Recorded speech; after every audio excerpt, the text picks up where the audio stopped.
अरे sir, ink रखा है आप?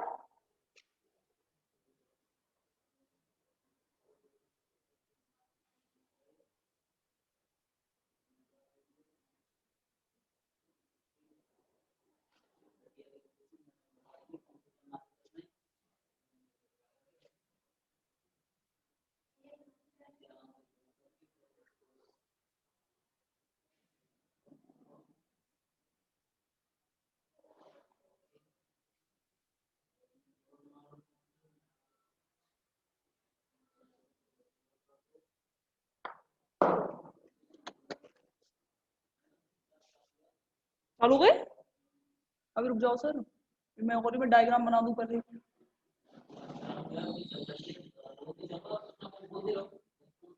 गुड मॉर्निंग स्टूडेंट्स,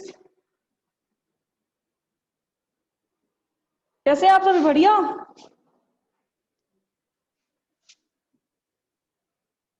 यहां तक की क्लास में कोई दिक्कत है आपको?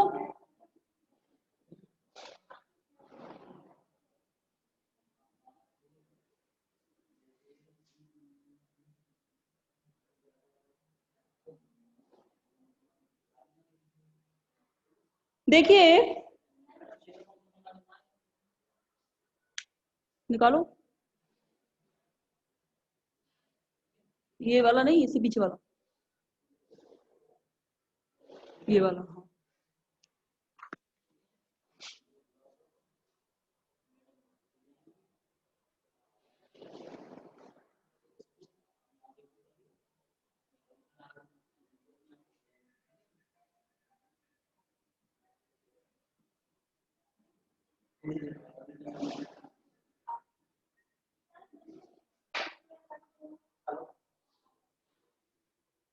हाँ,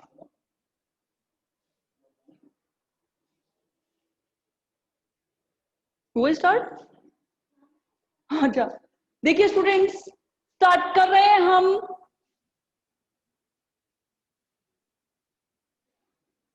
तीसरा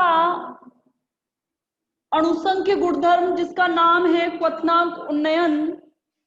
क्वथनांक उन्नयन आज की क्लास बेहद इंपॉर्टेंट रहेगी। मैंने आपको लास्ट क्लास में भी बोला था कि इन दोनों में से कोई ना कोई एक आता है और मुझे सिर्फ एक कराना है आपको। एक आप खुद से करेंगे, मैंने बोला आपसे एक मुझे कराना है और एक आप खुद से करेंगे। तो देखना मेरे कहने का मतलब क्या है। मैंने क्या कहा, अभी भी डायग्राम पे ध्यान बाद में देंगे। नोट्स आपके सामने खुले हुए हैं, नोट्स आपके सामने खुले हुए हैं। जो आपके नोट्स हैं वो आपको पता है कि आपको कैसे पढ़ने हैं, कोई दिक्कत नहीं है। आप देखिए क्वथनांक उन्नयन क्या होता है। तो सबसे पहले मैं डेफिनेशन पढ़ेंगे, क्वथनांक की डेफिनेशन पढ़ेंगे कि एक्चुअली में क्वथनांक होता क्या है। तो क्वथनांक क्या होता है, तो हल्की सी लैंग्वेज से समझाऊं तो बाद में इसकी डेफिनेशन पढ़ेंगे। माना कोई जल है, जल है, जल क्या होता है, 100 डिग्री सेल्सियस पर उबलता है।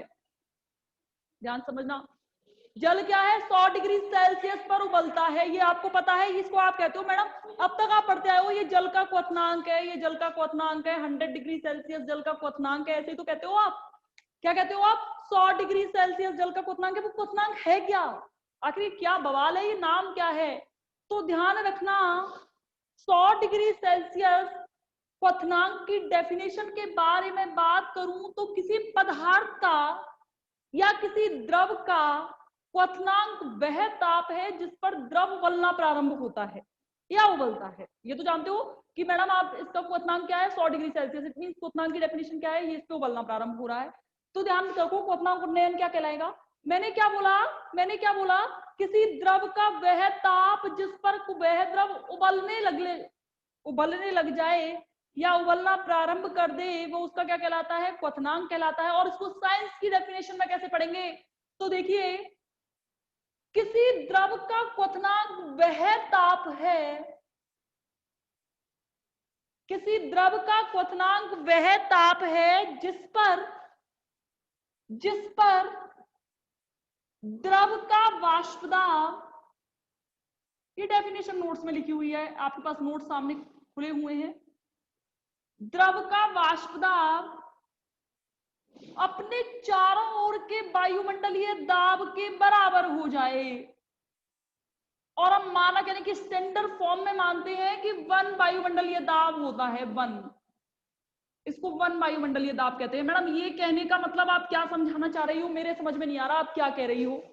तो मैं मेरे एग्जांपल पर चलूं, जैसे कोई जल है, पानी भरा हुआ है, इस कंटेनर में पानी है, शुद्ध जल का क्वथनांक क्या हो कहते हो आप? क्वथनांक कहते हो मैडम इसका जल का क्वथनांक 100 डिग्री सेल्सियस है। यानी कि कहने का मतलब क्या है, इसको आपने क्वथनांक कहा, तो कहीं मेरा कहने का मतलब ये तो नहीं है ये वह ताप है, ये वह ताप है जिसके बराबर, जिस पर इस जल का वाष्पदाब, जिस पर इस जल का वाष्पदाब किसके बराबर हो जाए? 1 वायुमंडलीय दाब के बराबर हो जाए। अभी मैडम अभी तो मेरे अभी भी समझ में नहीं आया आप क्या कह रही हो, तो अब इसको मैं बहुत अच्छे से समझाऊं तो देखना क्या होता है, ध्यान से समझना मेरे कहने का मतलब क्या है बच्चों। मेरे कहने का मतलब ये है कि जैसे मैंने कोई शुद्ध विलायक लिया, ये तो आप जानते हो कि मैंने क्या लिया, कोई विलायक लिया है, इसमें विलायक भर रहा है, इसे ऐसे विलायक भर रहा है, ऐसे विलायक, ध्यान समझना। मैंने जैसे ही इसमें विलेय के कण डाले और वो विलेय होगा वाष्पशील, क्योंकि वाष्पशील से तो मैं काम ही नहीं कर सकती, वाष्पशील में तो ये हो जाएगा कि वो उसमें जाके घुल जाएगा। मैडम आप बार बार अवाष्पशील क्यों लेती हो? तो अवाष्पशील लेने का मतलब मेरा हमेशा ये रहेगा कि जैसे ही वो इसमें एंट्री करेगा, जैसे ही वो इसमें जाएगा, जैसे ही वो इसमें प्रवेश करेगा, तो आपको ध्यान होगा मैंने आपको समझाया था वाष्पदाब में अवनमन के अंतर्गत मैंने कहा था कि जो विलेय के कण हैं वो विलायक के कणों का स्थान ले लेंगे, विलेय के कण विलायक के कणों का स्थान ले लेंगे, तो पहले की अपेक्षा वाष्पदाब क्या हो जाएगा? कम। वाष्पदाब क्या होगा? कम। ध्यान समझना, वाष्पदाब क्या होता है? द्रव की तल पर द्रव के अणुओं द्वारा लगाया गया दाब वाष्पदाब होता है, ये तो जानते हो। तो क्या हो जाएगा? वाष्पदाब कम हो जाएगा। वाष्पदाब में होने वाली यह कमी किसके नाम से जानी जाती है? वाष्पदाब अवनमन के नाम से जानी जाती है। तो कहने का मतलब जैसे ही आप किसी विलायक के अंतर्गत अवाष्पशील विलेय डालोगे तो उसके वाष्पदाब में कमी आएगी कि नहीं आएगी? अब जो पहले टेम्परेचर आप दे रहे थे, जैसे जैसे आप टेम्परेचर दे रहे थे तो वाष्पदाब में कमी होने के चक्कर में अब वो पहले के ताप के बराबर क्या उबल पाएगा?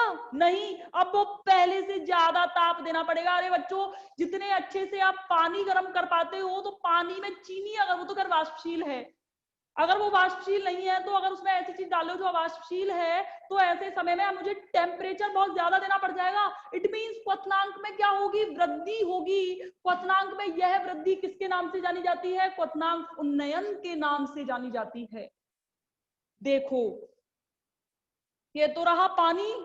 अब जैसे ही मैंने इसके अंतर्गत रेत के कण डाले, वो अवाष्पशील है, इसमें जाके घुलते नहीं है, नीचे जाके बैठ जाते हैं। तो जिस जगह अब विलायक के कण थे उस जगह विलेय के कण, अभी अभी मेरा माना शुद्ध विलायक है, ये पानी है। पानी आपको पता है 100 डिग्री सेल्सियस पर उबलना प्रारंभ कर देगा। 100 डिग्री सेल्सियस पे हम कहते थे 100 डिग्री सेल्सियस पे उबलना स्टार्ट हो गया, 100 डिग्री सेल्सियस पर उबलना स्टार्ट हो जाएगा। जैसे ही आपने इसमें रेत के कण डाले तो जहां पे अब विलायक के कण थे वहां विलेय के कण आ गए, यानी कि विलायक के कणों का स्थान किसने ले लिया? विलेय के कणों ने ले लिया। और जैसे ही विलेय के कणों ने लिया तो माना जैसे ही रेत के कण आए तो वाष्पदाब में पहले की अरे जो पहले कण लगा रहे थे, जो पहले कण लगा रहे थे वाष्पदाब, उससे कम लगाएंगे, उससे कम लगाएंगे तो वाष्पदाब में क्या होगी? यानी कि भाप पहले से कम बनेगी। अब जब भाप पहले से कम बनेगी तो वाष्पदाब में क्या होगी? कमी होगी। यानी कि अब इसे और, यानी कि अब मुझे इसको 1 वायुमंडलीय दाब के बराबर लाने के लिए और ज्यादा उबालना पड़ेगा, और ज्यादा उबालना पड़ेगा तो मुझे टेम्परेचर में वृद्धि करनी पड़ेगी। और जैसे जैसे मैं ताप में वृद्धि करती जाऊंगी और एक वह ताप आएगा, एक वह ताप आएगा जिस पर बढ़कर वो उसका ताप, उसका वाष्पदाब किसके बराबर हो जाएगा? वायुमंडलीय दाब के बराबर हो जाएगा। और जैसे ही एक वायुमंडलीय दाब के बराबर होगा वो मेरा क्या कहला जाएगा? क्वथनांक। तो शुद्ध विलायक की अपेक्षा विलयन का वाष्पदाब क्या होता है? कम होता है। अब सुनना मेरी बात, शुद्ध विलायक की अपेक्षा विलयन का वाष्पदाब क्या होता है? कम होता है। तो उस वाष्पदाब को 1 वायुमंडलीय दाब के बराबर लाने के लिए मुझे उस विलयन को और उबालना पड़ेगा, और अगर मुझे उसे और उबालना पड़ा तो मुझे टेम्परेचर में वृद्धि करनी पड़ेगी। टेम्परेचर में वृद्धि पहले की अपेक्षा अधिक होगी तो वो टेम्परेचर में वृद्धि क्या कहलाएगी? क्वथनांक उन्नयन के नाम से जानी जाएगी या नहीं जानी जाएगी? पहले तो मुझे ये बताओ कि मैडम हमें नहीं पता आप क्या समझा रही हो, क्या कह रही हो, हमें नहीं पता, हमें नहीं पता कि आप क्या कह रही हो। तो ऐसे मत करना, क्योंकि मुझे सच बता रही हूँ कि मुझे पता है कि मैं चाहती हूँ कि आप लोग सब अच्छे से समझें कि मेरे समझाने का मीन क्या रहेगा, मैं क्या कहना चाह रही हूँ। वो मेरी main a b a b x a by b z c a c d. अब देखो, अब क्या करेंगे, अब मेरा ये डायग्राम से यहां तक क्वथनांक उन्नयन की परिभाषा, तो मेरा पहला काम हो गया क्वथनांक की परिभाषा, क्वथनांक उन्नयन की परिभाषा। अब आगे चलेंगे, आगे चलेंगे किस पर, अब क्वथनांक उन्नयन को कैलकुलेट कैसे किया जाएगा वो देखना। आपके पास नोट्स है ना सबके पास, तो नोट्स में देखिए बजाय यहां देखने के, क्योंकि उसका रीजन क्या है कि मैं यहाँ पे डायग्राम मैंने ये बना रखा है जो आपके नोट्स के अंतर्गत बना हुआ है, तो वो कुछ ऐसे बना हुआ है। पहले मैं डायग्राम बनाऊं फिर उसके बाद समझाने की कोशिश करती हूँ कि ये क्या है क्या नहीं है।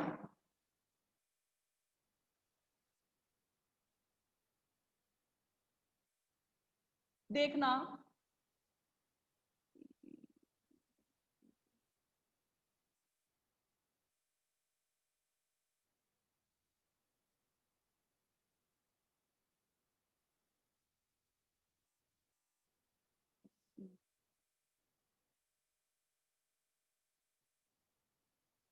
यार ये डायग्राम में से बस बनता ही नहीं है, इसमें गलतियां बहुत होती है, एक बार फिर से बनाना पड़ेगा।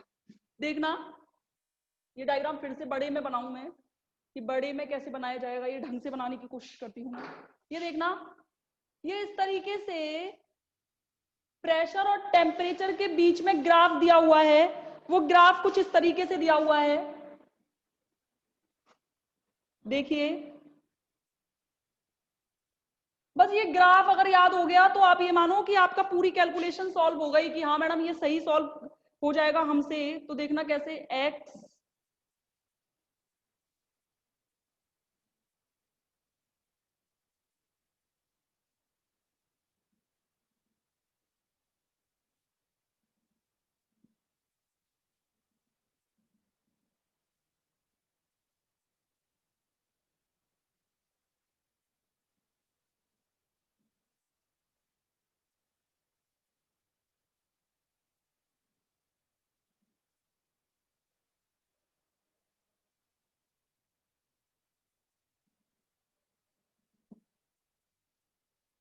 ए बी सी, ये हो गया डी, ये हो गया ई, मेरा त्रिभुज बन गया ए सी ई और ए बी डी। ठीक है, अब देखना मैंने क्या समझाने की कोशिश की है। माना ये P2 है, ये P1 है और ये P है, ये क्या है TB है, ये T1 है और ये T2 है। ये डायग्राम देखना पहले, फिर उसके बाद मैं इसे मिटाऊंगी और उसे सॉल्व करने की कोशिश करूंगी। आप देखना मैंने इसको बड़े में क्यों बनाया, क्योंकि इसको समझना बहुत जरूरी है। ये एक ऐसे लिया हुआ है, ये माना विलायक है, सॉल्वेंट, जो शुद्ध विलायक की बात कर रही हूँ। मुझे दो चीजें चाहिए, एक तो मुझे शुद्ध विलायक चाहिए और एक मुझे विलयन चाहिए। तो क्या किया कि इस तरीके से एक ग्राफ की कल्पना की, कि एक ग्राफ बनाया ऐसे, जिसके अंतर्गत यहां पे लिखा उन्होंने टेम्परेचर और यहां लिखा प्रेशर।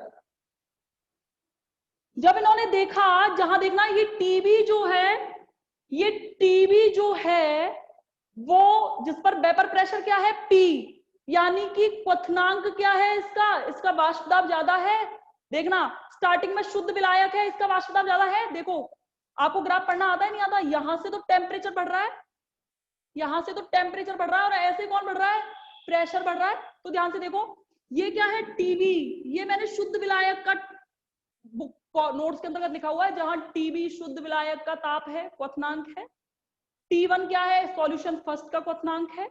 T2 क्या है, सॉल्यूशन सेकंड का क्वथनांक है। यानी कि कुछ एक विलियन बना रहे हैं जिसके अंतर्गत एक सॉल्यूशन और दो सॉल्यूशन है, दो सॉल्यूशन बना रहे हैं, यानी त्रिअंगी विलियन बना रहे हैं हम। तो अब क्या किया, क्वथनांक टीबी पर जो विलायक का क्वथनांक है उस पर प्रेशर क्या है, वेपर प्रेशर, वेपर प्रेशर क्या है, वाष्प दाब P।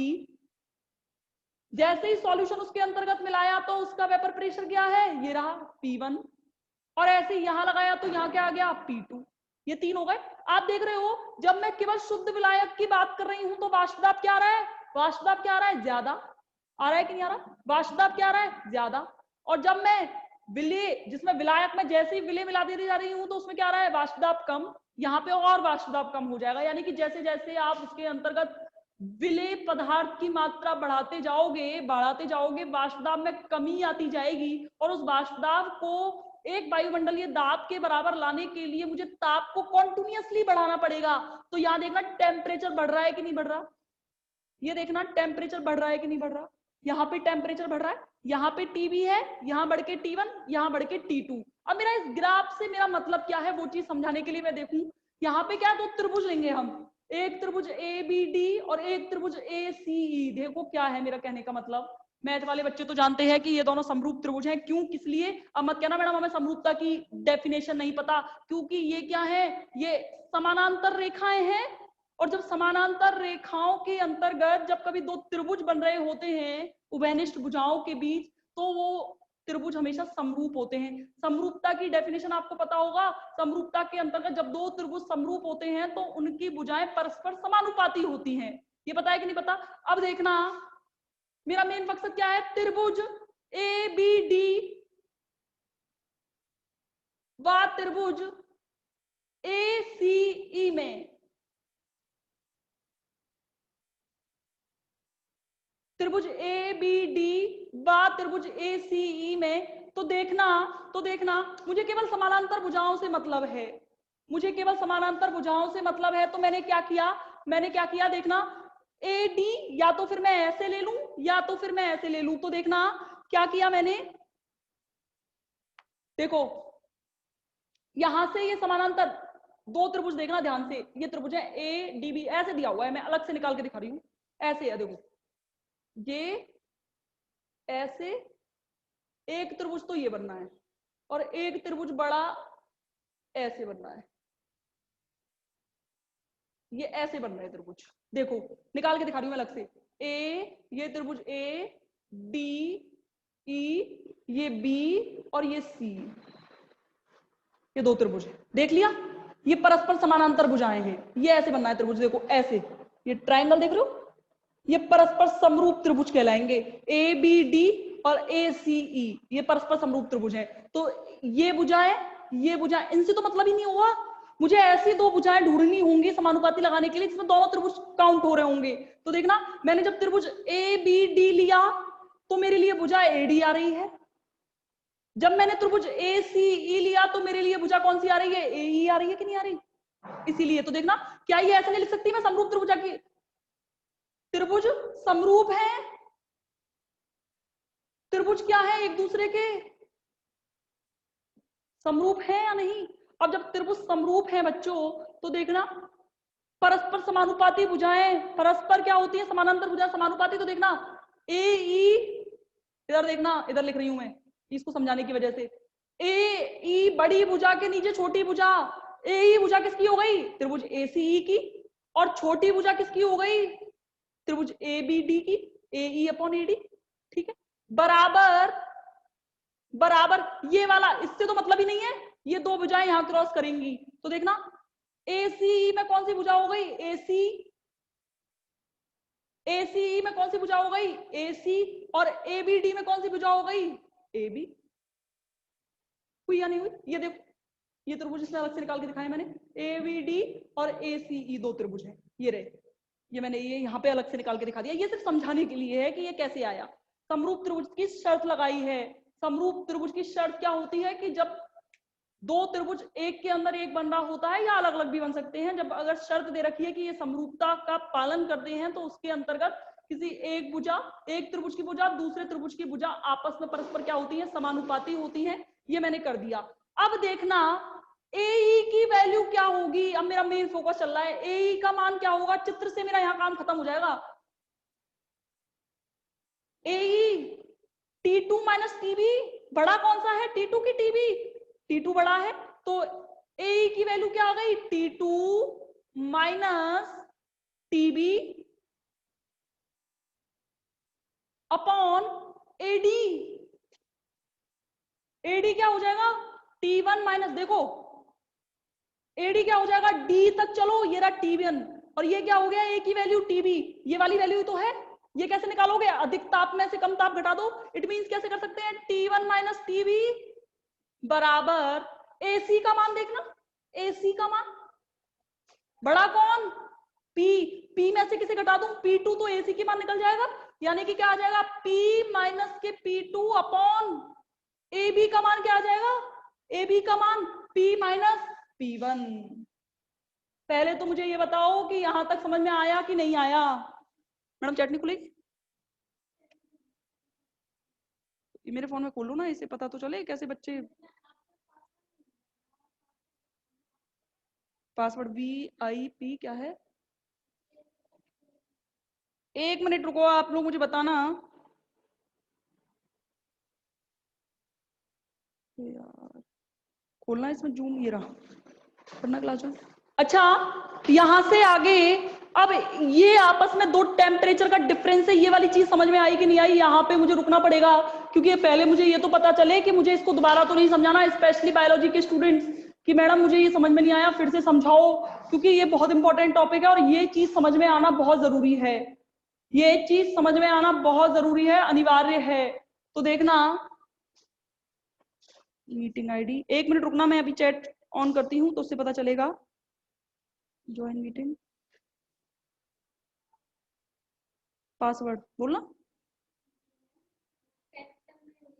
नहीं ये नहीं है पासवर्ड, VIP है, नहीं ये नहीं है पासवर्ड, बताना, कैपिटल में J, हाँ स्मॉल में K, कॉलेज की स्पेलिंग वही COLL,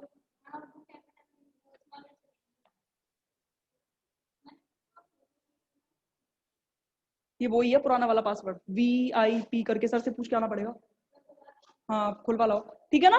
अभी एक बार ये यहाँ तक मैं भी मिटा नहीं रही कि मैं सर अभी मैं अभी वो मेरे फोन में जूम के एक बार खोल लूं, तो उसके बाद मैं पूछ लूं एक बार से, आपको समझ में आया नहीं आया। अब देखो, ये दो टेम्परेचर का, आगे चल रही हूं मैं, ये दो टेम्परेचर का डिफरेंस है, अगर मैं इसको डेल्टा टीवी के हिसाब से डिनोट करूंगी तो एक दूसरे से कैंसिल हो जाएंगे, तो मैंने इसको अलग से डिफाइन करने के लिए यहाँ लिख दिया delta T2 upon delta T1, ठीक है, इसको डिफाइन करने के लिए ये क्या है, delta T2 upon delta T1, और यहां क्या आ जाएगा, delta P2 upon delta P1।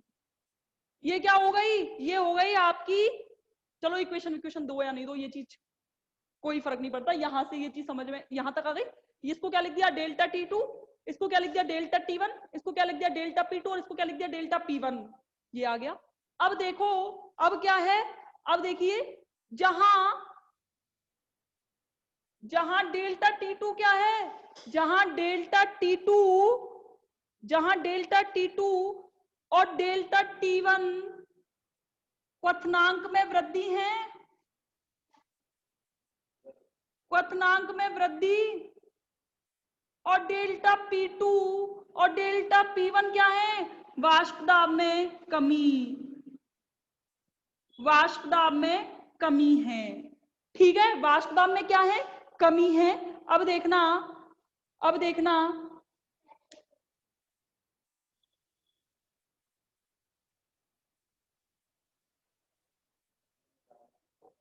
अब देखना, यहां तक समझ में आया, एक बार चैट के थ्रू मुझे कोई भी एक स्टूडेंट बता दे, मैडम मुझे यहां तक समझ में आ गया है, मैंने खोल ली अपने फोन में, मैं इससे आगे बढ़ू नहीं तो मैं दोबारा समझाऊं, फटाफट बताओ, इतना टाइम नहीं है।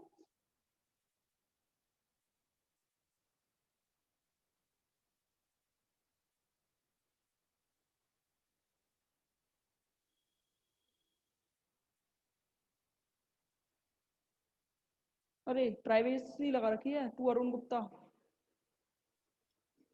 पता नहीं, एवरीवन नहीं दिखेगा, नोट्स दिखेंगे नहीं, चैट बंद कर दी तुमने, ठीक है, यहां तक हो गया। अब देखना, अब देखना, ये मैं लिख रही हूं एक लाइन जो मुझे आगे कैलकुलेशन के लिए चाहिए, delta TV is directly proportional to delta P, delta TV is directly proportional to delta P, क्या ये सही नहीं लिखा मैंने, जहां डेल्टा पी तो वाष्प दाब में कमी है और डेल्टा टीवी क्वथनांक में वृद्धि है, जितनी वाष्प दाब में कमी होगी, ध्यान समझना, जितनी वाष्प दाब में कमी होगी उतना ही मुझे ताप बढ़ाना पड़ेगा, एक मंडली में एक वायुमंडलीय ताप के बराबर लाने के लिए, यानी कि डेल्टा पी के बराबर पहुंचने के लिए मुझे ताप को कॉन्टिन्यूअसली बढ़ाना पड़ेगा, ये तो कमी है और ये वृद्धि है, जितनी कमी उतनी ही वृद्धि, जितनी कमी उतनी ही वृद्धि। तो ये जितना कम, ये वैल्यू जितनी बढ़ती जाएगी उतनी ही वैल्यू ये बढ़ती जाएगी कि नहीं बढ़ेगी। तो delta TV is directly proportional to delta P, क्योंकि आपको पता है। अब अगला मेरा स्टेप क्या हुआ करता था, मैं प्रूव करूं कि ये अणुसंख्य गुणधर्म है या नहीं। चूंकि क्वथनांक उन्नयन, ये डेल्टा टीवी क्वथनांक उन्नयन है, क्वथनांक पे डिफरेंस है। क्वथनांक उन्नयन किसके डायरेक्टली प्रोपोर्शनल है, डेल्टा पी के। और डेल्टा पी क्या है, एक अणुसंख्य गुणधर्म है। तो क्या क्वथनांक उन्नयन अणुसंख्य गुणधर्म नहीं होगा, यानी कि डेल्टा टीवी भी क्या कहलाएगा, क्वथनांक उन्नयन कहलाएगा। अब देखिए डेल्टा टीवी क्या कहलाएगा, हाँ हाँ हाँ, ये वाला पेज है ना। तो क्या हो जाएगा, ये क्या हो जाएगा, ये क्या कहलाएगा, एक क्वथनांक उन्नयन भी अणुसंख्य गुणधर्म है। अब समझना मैंने क्यों कहा delta TV is directly proportional to delta P है। जब मैंने बोला कि डेल्टा पी अणुसंख्य गुणधर्म है, तो डेफिनेटली डेल्टा टीवी भी क्या होगा, अणुसंख्य गुणधर्म ही होगा या नहीं होगा, क्योंकि मुझे वाष्प दाब में जितनी, वाष्प दाब पे डायरेक्टली डिपेंड कर रहा है। तो ये भी क्या है, एक अणुसंख्य गुणधर्म है। अब देखना राउल्ट के नियम से, अब ये मिटाऊंगी, ये चित्र की मुझे जरूरत नहीं। पेज चेंज हो गया है नोट्स में, देख लीजिएगा, अगला पेज है। साथ के साथ नोट करते चलिएगा। पता चला कि नोट ही नहीं किया है, घर पे नोट कर लेना, चाहे तो क्लास खत्म होने के बाद नोट कर लेना, नहीं तो क्लास खत्म होते ही खत्म हो जाएंगे नोट्स। तो ये साथ साथ नोट कर रहे हैं, तो ये ऐसे कैसे पढ़ेंगे कैसे फिर। अच्छा चलिए देखिए, delta TV directly proportional to delta P हो गया। अब देखना राउल्ट के नियम से, राउल्ट के नियम से, राउल्ट का नियम क्या था, फटाफट इसको खत्म करेंगे क्योंकि हिमांक अपना मन आप करके दिखाओगे और कल मैं इस यूनिट को खत्म करूंगी। मैंने क्या बोला, राउल्ट के नियम से क्या होगा बच्चों, राउल्ट के नियम से P minus P S upon P, ध्यान है कि नहीं, इक्वल टू क्या होता है, N upon N plus N। Raoult का नियम, आपेक्षिक वाष्प दाब अवनमन विलय के मोल भिन्न के बराबर होता है। ये मैंने लिख दिया P माइनस पी एस। ये क्या है, ये क्या है, विलायक का वाष्प दाब, ये क्या है, ये क्या है, विलयन का वाष्प दाब। इन दोनों का डिफरेंस वाष्प दाब अवनमन कहलाया। तो इसमें जब मैं लेकर चल रही हूँ तो इसे मैं डेल्टा पी कह रही हूँ, डेल्टा पी अपॉन पी बराबर N upon N plus N।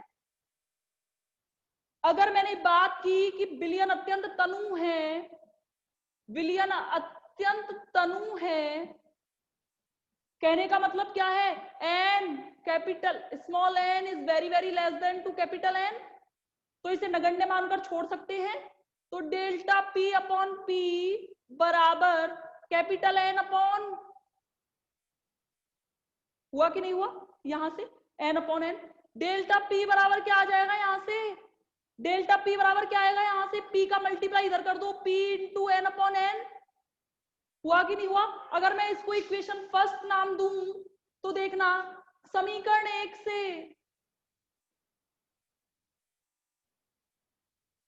समीकरण 1 से देखना, ये डायरेक्टली प्रोपोर्शनल का चिन्ह हटा के, मैंने आपको पहले भी कहा था कि हम कोई चिन्ह लगा देते हैं। तो डेल्टा टीबी बराबर क्या आ गया यहां से, के डेल्टा पी, के डेल्टा पी आ गया, ये आ गया डेल्टा पी। अब यहां से डेल्टा पी की वैल्यू क्या आएगी, यहां से डेल्टा पी की वैल्यू क्या आएगी, डेल्टा टीबी अपॉन के।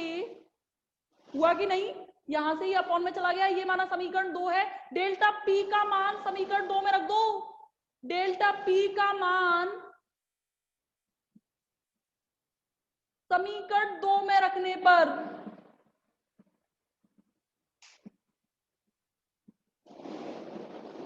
समीकरण 2 में रखिए डेल्टा पी का मान। जैसे समीकरण 2 में आप डेल्टा पी का मान रखोगे तो यहां से क्या आएगा, डेल्टा डेल्टा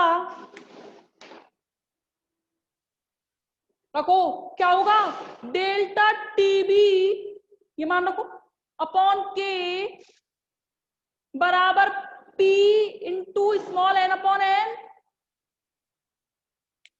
हुआ यहां तक। अब देखना, अब देखना, ये मिटा दूंगा, ये नोट्स में लिखा हुआ है सब कुछ, देख लीजिएगा। यहां से क्या आया, देखो डेल्टा टीबी बराबर के, ठीक है, k P into n upon n. हुआ या नहीं हुआ। जहां n क्या है, विलय की मोल भिन्न, जिसे कैसे निकालते हो, विलय की ग्राम में मात्रा बटे अणुभार।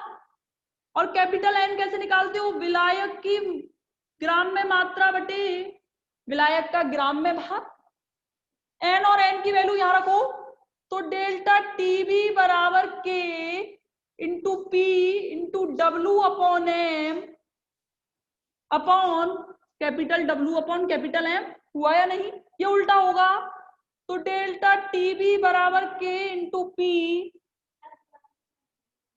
क्लास दोबारा रिकनेक्ट करेंगे 2 मिनट बाद। कितने बच्चे ज्वाइन कर रहे हैं? हाँ